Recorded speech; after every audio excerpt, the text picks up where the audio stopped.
And off. I am. Right.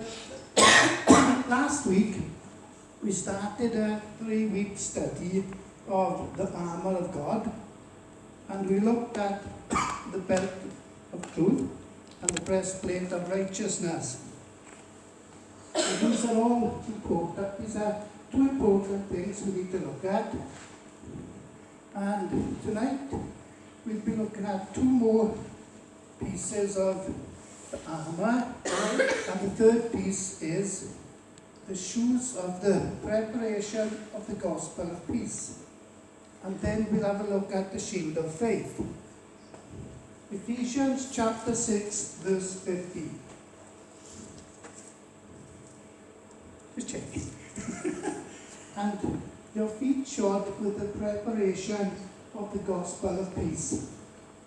Now, I think we've all heard the saying, you don't have a leg to stand on. Well, in this case, we got plenty to stand on. A solid, good foundation that cannot be kicked away. By using the preparation of the gospel of peace to cover our feet, Satan, the enemy of our soul, will have no chance of ever kicking our legs out from under us. And believe me, if he gets a chance to kick your legs out from under you, he'll do it. And he'll do it in the most painful and brutal way that he can. And when you're down, he'll continue to stick the boot in you. He'll have no mercy on you. Don't think he will. With all his experience, he knows quite a lot of ways to hurt you. And he'll delight in doing it. Just remember, he'll have no mercy, not one bit.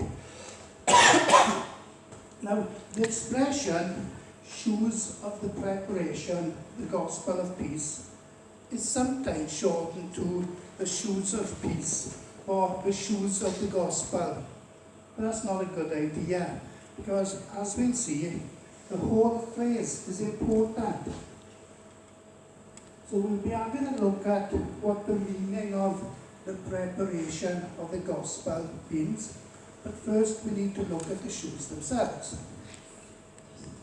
So during the time of the Apostle Paul, the shoes worn by the soldiers of the Roman Empire were called caligae. I hope that's not pronounced it. Now these shoes were designed to keep the soldiers' feet healthy during the rigors of long forced marches. And they were very different from the sandals worn by most of the population. These shoes were solid. They were constructed from 3 layers of leather.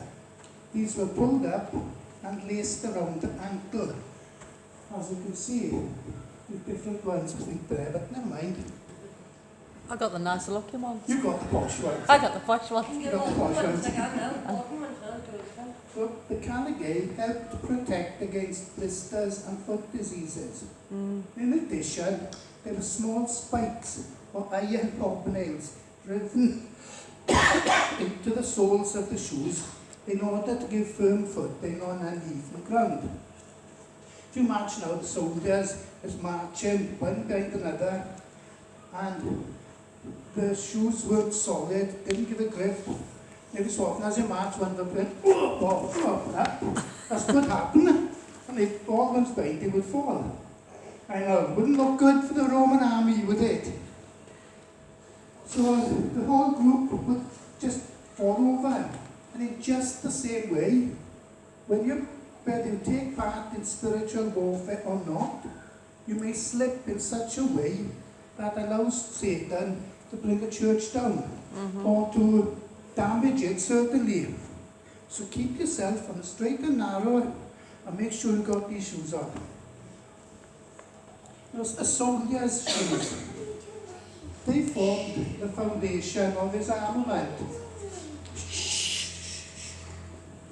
In those days, we're talking 2,500 years ago, the foot soldiers of the Roman Empire relied on walking as their main method of transportation. So the ability to move easily and comfortably was for them a necessity. In fact, it was vital. They needed to be able to move about without thinking where they placed their feet. They needed solid footing in order to concentrate on the battle they were involved in. The hobnails on their shoes made it easier to hold their ground or navigate through difficult terrain. Walking across a field, and now some fields haven't been ploughed for years. You know what it's like, I think we've all walked across them in the past. Or across the mountain and stones and dips and everywhere. It can be awkward. Have you ever walked a long way and your shoes worn thin? Blisters develop? like Mary, yeah. Fall off the feet. Yep. Blisters develop, walking becomes painful. Well, I remember years back, I used to walk to Swansea and back about 6 times a week. Ooh. And if I didn't have decent pair of shoes, it would have been impossible to walk that far and back comfortably. But imagine walking Swansea and back and then having to fight a battle full of blisters. Not good. You sure you got socks on your feet? They wore away as well. In Ephesians 6:15, Paul uses the word preparation.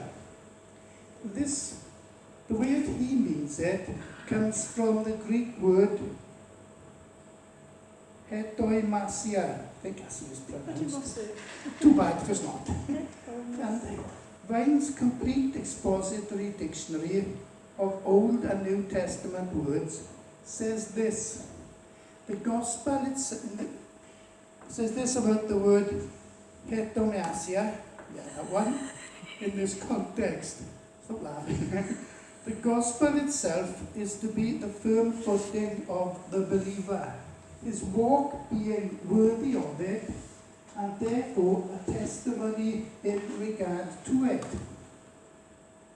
Now, the Greek Septuagint translation of the Old Testament uses the same word, I'm not saying it again, heptoimasia. I thought you might say it again. Change your mind. To convey the meaning of a firm foundation in Psalm 89 verse 14. Righteousness and justice are the foundation Yeah, I haven't got that of bit. your throne. Mercy and truth go before your face. So, just as righteousness and justice underpin the throne of God, so the gospel message provides a solid footing that every Christian needs. The gospel of peace provides us with the preparation and the foundation we need to face life's spiritual battles. And not just life's spiritual battles, but all of our battles. And when you have the peace of God in your life, you can get through any problem, whether it's spiritual or any other problem. So, what is question now, when everybody can answer it? At least have a go. What is the preparation of the gospel of peace? Learning how to just rest in God. That's one, yeah. There's a few answers to the question, but I come up with one. Anybody else got any other answers?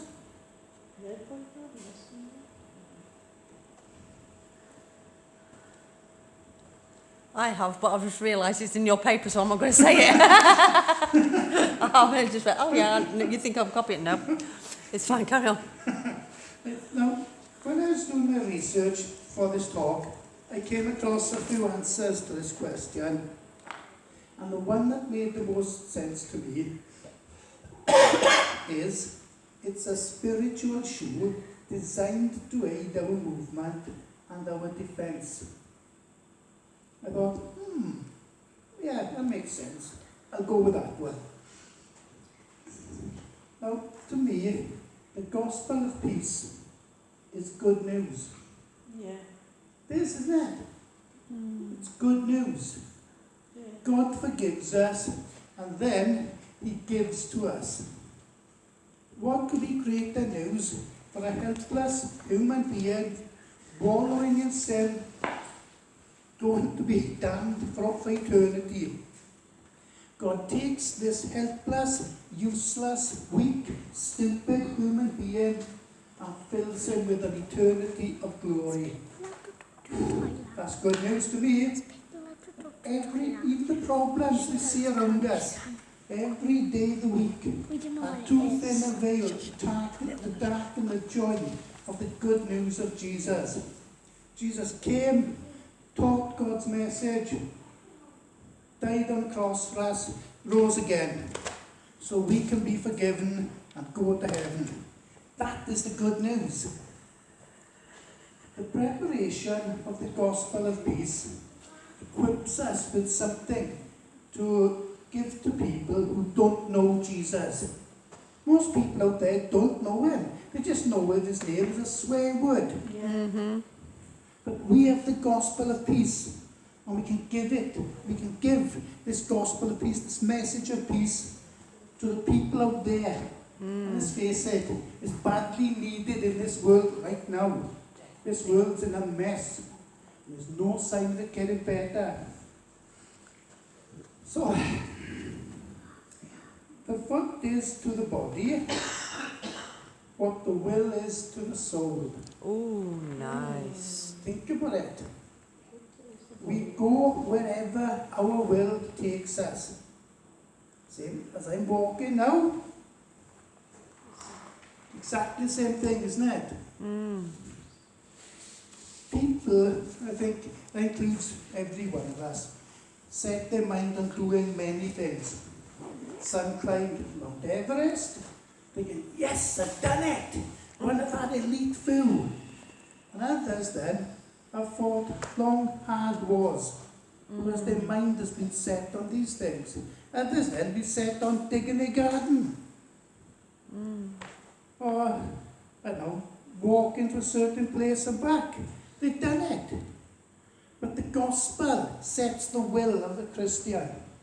It gives us a purpose. It gives us a focus. It presents us with a message and a task. It gives meaning to life. And when you get that, nothing else seems to matter.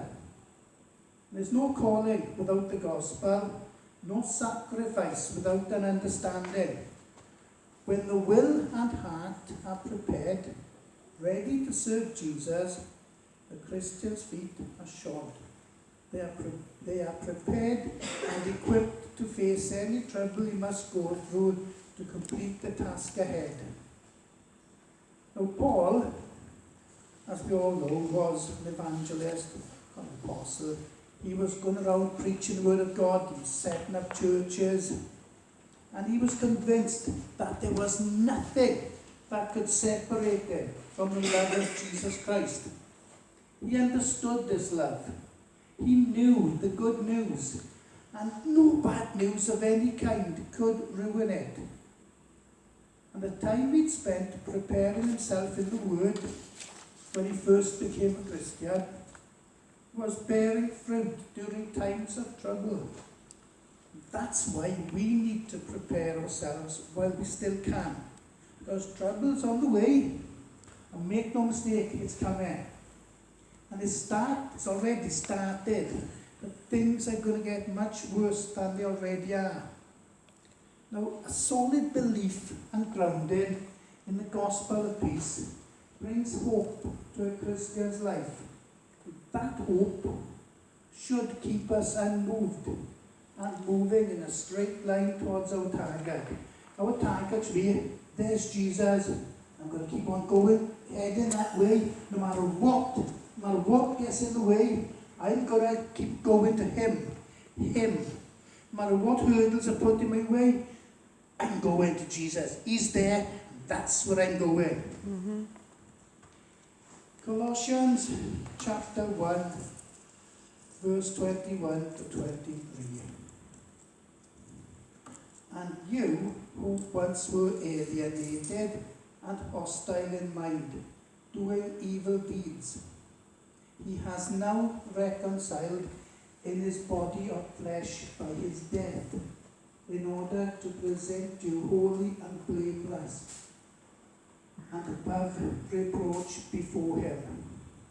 If indeed you continue in the faith, stable and steadfast, not shifting from the hope of the gospel that you heard, which has been proclaimed in all creation under heaven, and of which I, Paul, became a minister. Now, the enemies of the Roman Empire, they had a target as well, a focus on bringing down the Romans. And let's face it, the Romans were cruel. To crucify somebody, you've got to be cruel and have no mercy whatsoever. And the enemies of the Roman Empire sometimes placed sharp, spiked objects on the ground in front of them before a battle. So any attacking soldier not wearing shoes, substantial enough and solid enough for the attack, would soon find himself crippled or killed. And though the shoes were not by any means the most well-known part of the soldier's armour, they were still vital all the same.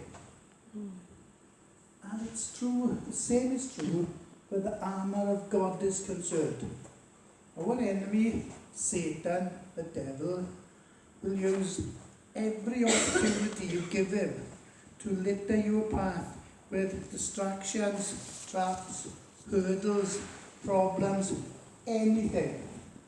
And it's only the shoes of God, as part which he has given us as part of his armour, can give us the protection we need to keep moving safely across the battlefield. Because the Christian life is a battle.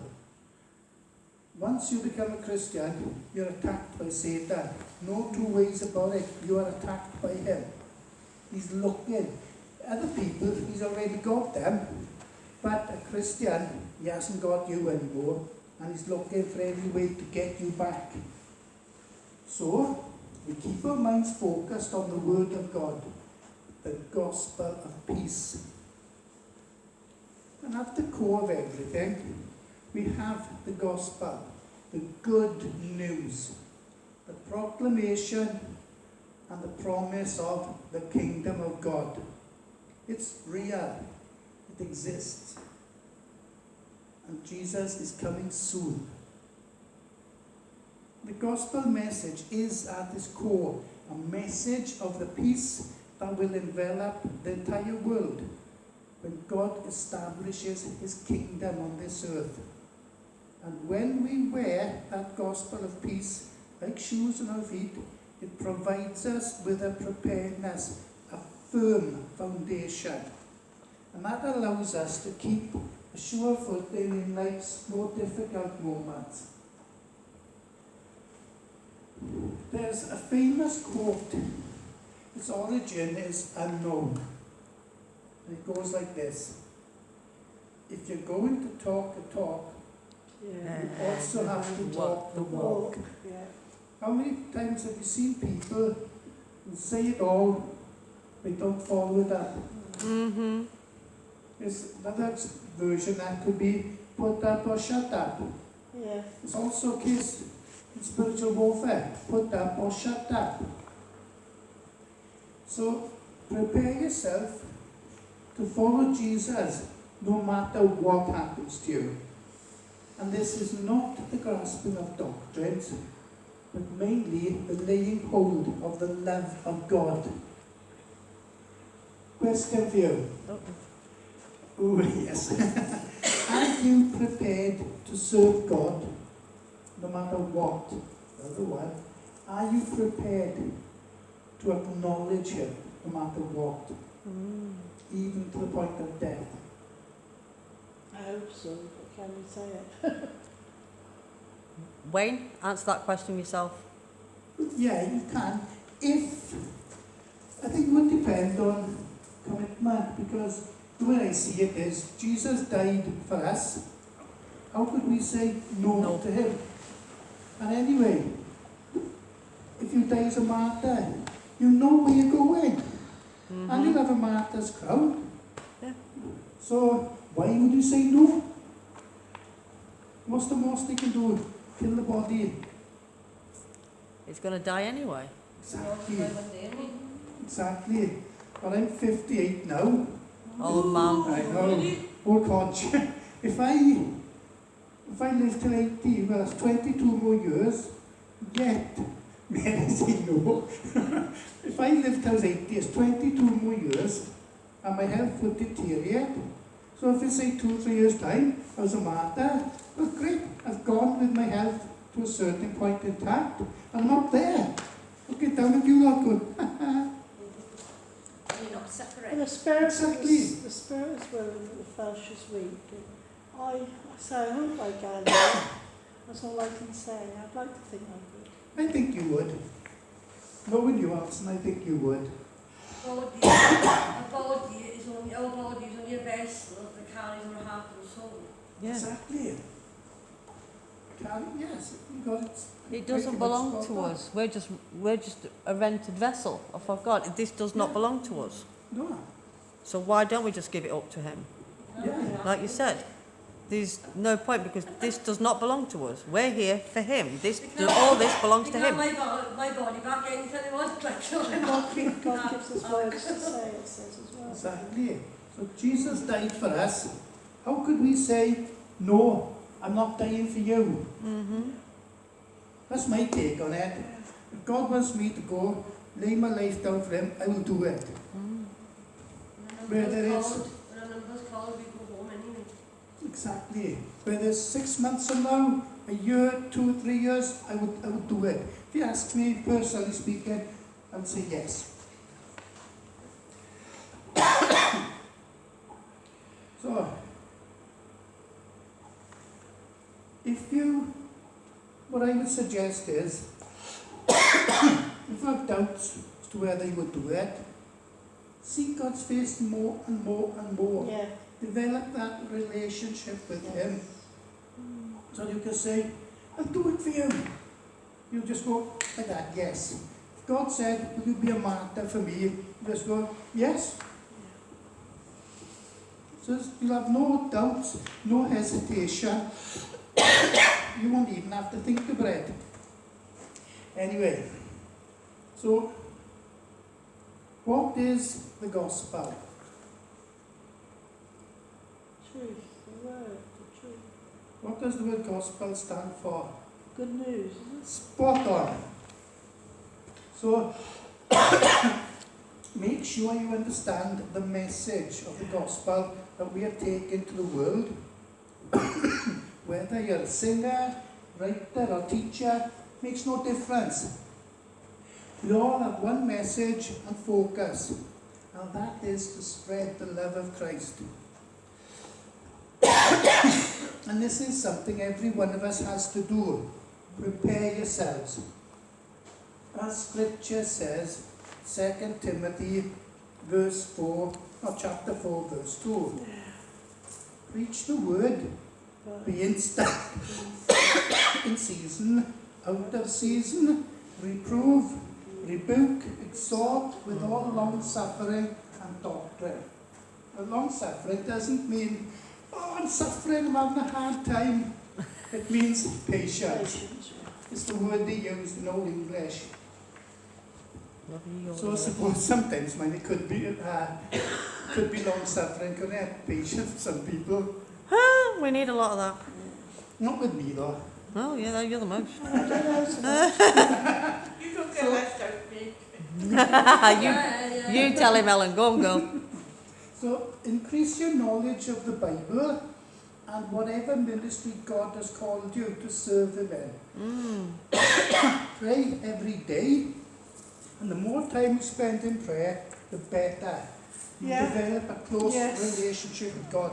Don't You even write feel His about it. presence around you, 24/7.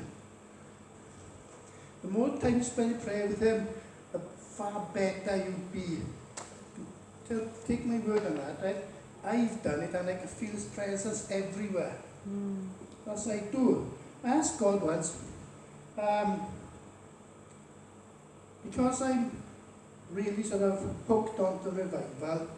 I was listening, reading about one, I think it was the Sousa Street Revival, 1906. Yes. And there was one man there, and he asked God, how long should I pray every day? He said, I'm praying 3 hours. God said 7 hours a day. So this man did, then revival broke out. So I asked God, how much do you want me to pray? And he said to me, just pray as much as you can. So whether that's all day, if I walk home now tonight, Wayne, pray. Walking up here, pray. As much as that's what he said to me. For you it might be different, isn't it? If I walk up to town tonight, pray. You could get not Keep that relationship developing. Pray to let go of that Exactly. Keep on praying. And the more you study, the more you understand the meaning of the gospel, Yes. the more you realise you can trust God in every way. But that's the preparation, the shoes of the gospel of peace. Now, that brings us to the shield of faith. Anybody got any ideas what the shield of faith is? Well, they used to protect them, didn't they? Especially when there's loads of them, they put them all together and they stand firm. That's what I think the Romans did, yeah. The tortoise. Yeah. Anybody got any ideas what the shield of faith is? It's your protection. So it's the darts coming, fairy darts and things coming in. That's right, yeah, it does, yeah. Well, Paul talks about the shield of faith in Ephesians chapter 6, verse 68. Above all, taking the shield of faith, wherewith ye shall be able to quench all the fiery darts of the wicked. Now, it's likely that they weren't darts, so you play darts, you go 180. They weren't like that. These darts had heads which were made of lead, and in or around them, the people making the darts would place highly flammable materials. Something darts you throw it in, it goes up off them, I would be 180. yeah. We don't board this. Now, enemies used to shoot these darts or arrows into houses or ships in order to burn them down. The arrows were designed to stick in the shields and to set them on fire. The soldier carrying the shield was forced to throw the shield away because it was burning, it was no good to him. He threw it away, he became defenseless. And Satan's temptations are like these burning arrows.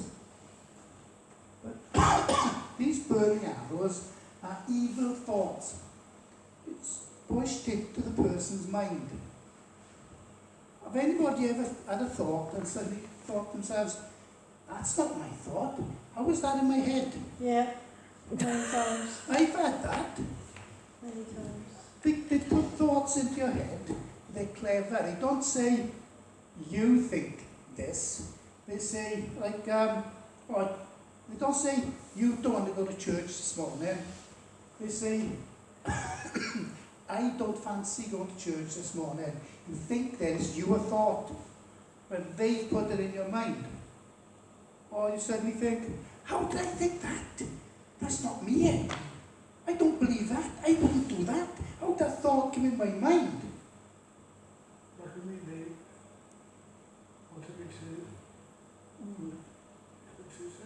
Exactly, yeah. Well, there's a Good bar example. in the community centre, and I felt and advice me, you don't really want to go to church today. That's why When when I I came came to to bed. church, I had prayer, and as you know, after church, I was much better. I was chasing you round. I remember that, I was yeah. really poorly when I got there, but then I got my head, you don't want to go to church today, you're not well. Exactly. So these arrows These darts, thoughts, can be compared to arrows because they become suddenly, swiftly, they become thick and fast, they just don't stop. They might be numerous, and where they stick can be very troublesome because they can cause a lot of pain, a lot of grief, a lot of hurt.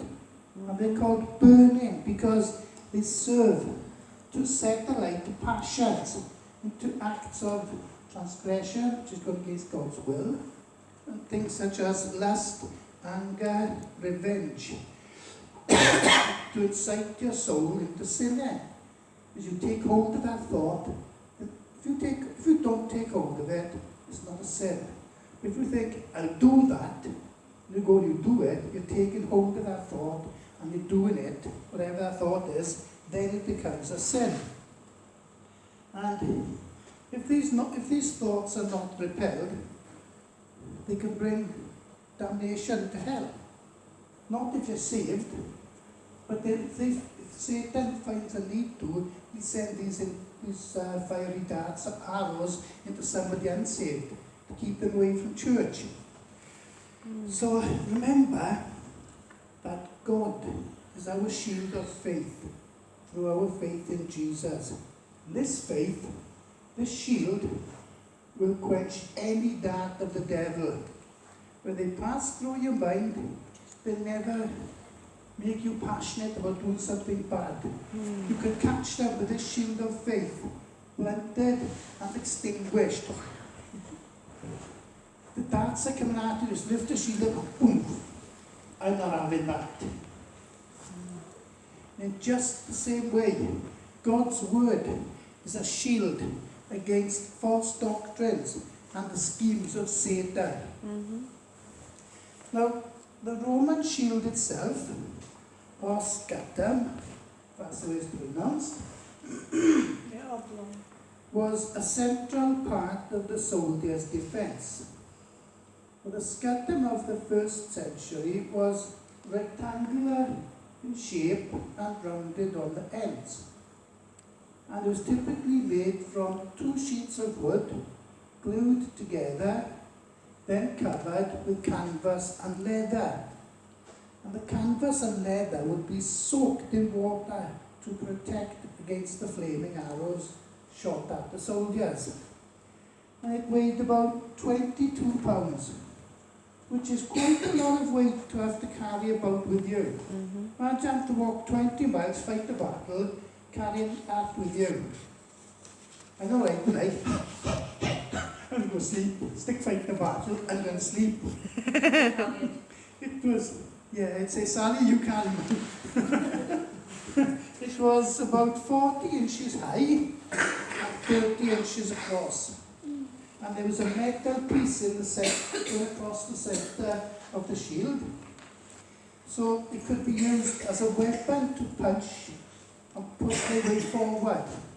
So it was quite big. And Paul, in his analogy of the Christian armament, says that above all, we should be taking the shield of faith. So, anybody got any ideas as to why a shield of faith above all? Why is that the most important thing? To stop the arrows from Satan coming into your head. Yes. Anybody else got any ideas? Why did Paul say that the shield of faith is the main thing? Got for protection, I suppose, because that's more protect you more than anything else. Yeah, that's a good answer, yeah. So, it's faith, isn't it? Faith is strong. The shield isn't, even though it's called the shield of faith, we think a shield like that, it's faith. Faith helps. Ultimately, it's faith. So, to understand why it's so important, we need to understand what faith is. And Luke, was it Luke who wrote the Hebrews? Anyway, the author describes it as faith as the realization of something we can't see. Hebrews chapter 11 verse 1. Now, faith is the substance of things hoped for, the evidence of things not seen. For by it the elders obtained a good testimony. So,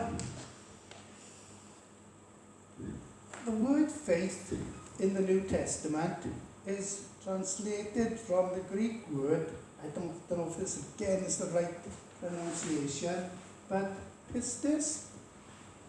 That's good enough anyway.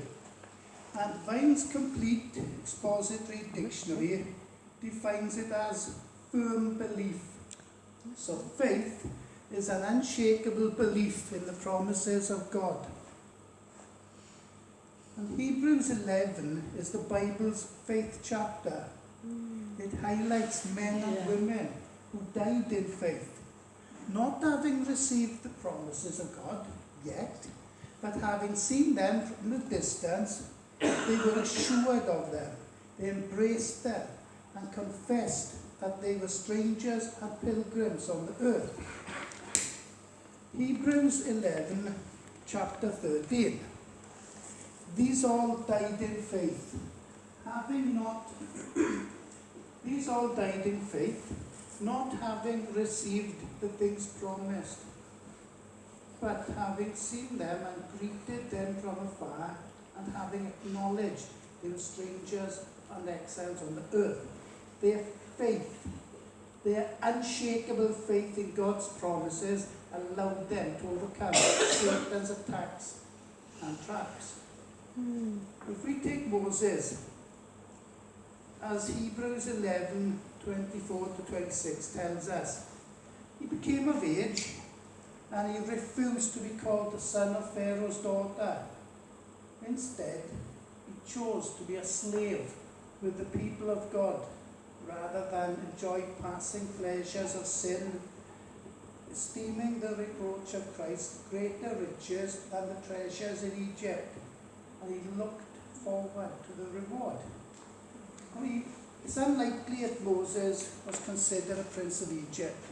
Even though Pharaoh's daughter adopted him as her son, it's unlikely he was considered a prince of Egypt. Well, it's unlikely he was actually a prince of Egypt, but he was likely considered one. So he had a lot of power and authority, yet he gave this up to be a slave with his own people. But Moses still had a shield. Anybody know what that is? Well, what about his rod and changing it? Nothing left, no. No, nothing to do with snakes. One word, 2 words, is faith. That was his shield. He followed where God led him, even when it would have been easier to give up. And we can use our faith in the same way, as a shield to protect us from the fiery darts shot at us by Satan and his demons. Hebrews chapter 6, verse 16. Above all, taking the shield of faith, wherewith ye shall be able to quench all the fiery darts of the wicked. Ephesians 6, verse 11. I think you will all know this one. Put on the whole armour of God, that you may be able to stand against the schemes of the devil. Now, Satan has a lot of ways of attacking you. He could even get somebody else to do something to you. And if that happens, you need to forgive that person. 2 Corinthians chapter 2, verses 10 to 11. Anyone whom you forgive, I also forgive. Indeed, what I have forgiven, if I have forgiven anything, has been for your sake in the presence of Christ, so that we would not be outwitted by Satan, for we are not ignorant of his designs. So if you don't forgive, you're giving Satan a way to attack you. As I said earlier, he'll delight in hurting you as much as he can. Ephesians chapter 6, verse 16 uses the word darts. In modern times, It could be any kind of weapon that's projected to a distance by the hand, such as a javelin or spear. And some people think the verse refers to poisoned arrows because they're called fiery, and that's because of the burning heat produced in the bodies of the people wounded by the darts. I think poisonous darts is a good description of the words somebody might be saying to hurt you, but you least expect it. Those words can hurt, can't they? So use our shield of faith as a shield against any and all attacks of the enemy. This kind of faith pleases God. It allows us to trust that God we can't see, that He would stick to His promises in the future. And the more we exercise that faith, the more we please Him. And we can use the shield of faith when we do spiritual warfare. I remember I hadn't long been doing spiritual warfare when a demon appeared to me in a dream. I was in my kitchen and I didn't know a lot, but instinctively he came at me and put my hand out like that, shield of faith. And then he was keeping a distance, passing me, and eventually he had to go past a narrow gap, and I was like that. And he was go past me like that. And then he ran off through the door. I thought, whoa. Found out a few years later in the Bible study with Michelle, people who go, witches, Satanists were attacking a woman, and God said, hold up your hand, it's a shield of faith. Woman done that, and people, human beings couldn't go near this woman. So it works. So if you ever know you've been attacked by these people, and they're coming at you, hand out shield of faith. As long as you believe, they will not be able to come near you. And faith empowers us to overcome anything Satan sends at us. We overcome evil rather than give in to it. Romans 12 verse 21, be not overcome of evil, but overcome evil with good. So the armour of God allows us to defend against Satan and his attacks. And the shield of faith allows us not only to defend against evil, but to overcome it. 1 John chapter 5 verse 4. For anyone who has been born of God overcomes the world, and this is the victory that has overcome the world, our faith. Jesus faced a lot of temptation and still overcame it. He never gave in, not once. This should strengthen our faith in God, that He keep the promises He made to us. John 16 verse 33.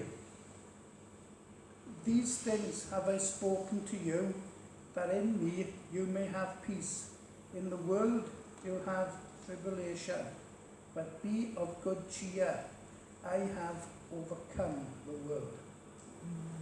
So the shield of faith enables us to overcome anything Satan does to us, or anything anybody says to us.